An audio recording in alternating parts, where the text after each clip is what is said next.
Hello，大家好，我係 Lucas。今日咧帶大家嚟到睇一個好特別嘅開放式單位，咁就係位於金絲雀碼頭。但係感覺咧，其實一秒就好似去咗 New York 咁樣咯。呢一度一入到嚟咧，其實咧佢呢個單位係全開放式間隔，但係咧佢又係有850尺左右咁大嘅喎。咁而且咧價格都好正啦，大概81.5萬就可以開始入場啦。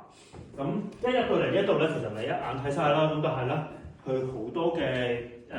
空間位置可以俾你去使用嘅，咁例如呢一度啦，佢就擺設咗一個書台嘅位置啦，隔離咧就分開咗用咗呢一個櫃去做咗一個客廳區。咁客廳區咧非常之靚，佢嘅裝修好似而家去咗人哋嗰啲雜誌上邊嘅一啲擺設裝修咁樣嘅喎。咁而且咧呢度有足夠位置可以放到落一個好大嘅 L shape 大 sofa。咁呢度就放一幅好靚嘅畫啦，然之後咧過去另一邊睇一睇房間咧，其實咧佢呢個每一個示範單位咧都係做咗一個 king size 嘅大床，咁然之後有4、5門嘅大衣櫃，咁再加埋咧廁所呢一度咧，其實咧佢雖然係開放式，但係咧有2個洗手盆同埋咧企缸同埋呢個浴缸都喺晒度喎。咁呢邊就做咗2個大嘅鏡櫃啦。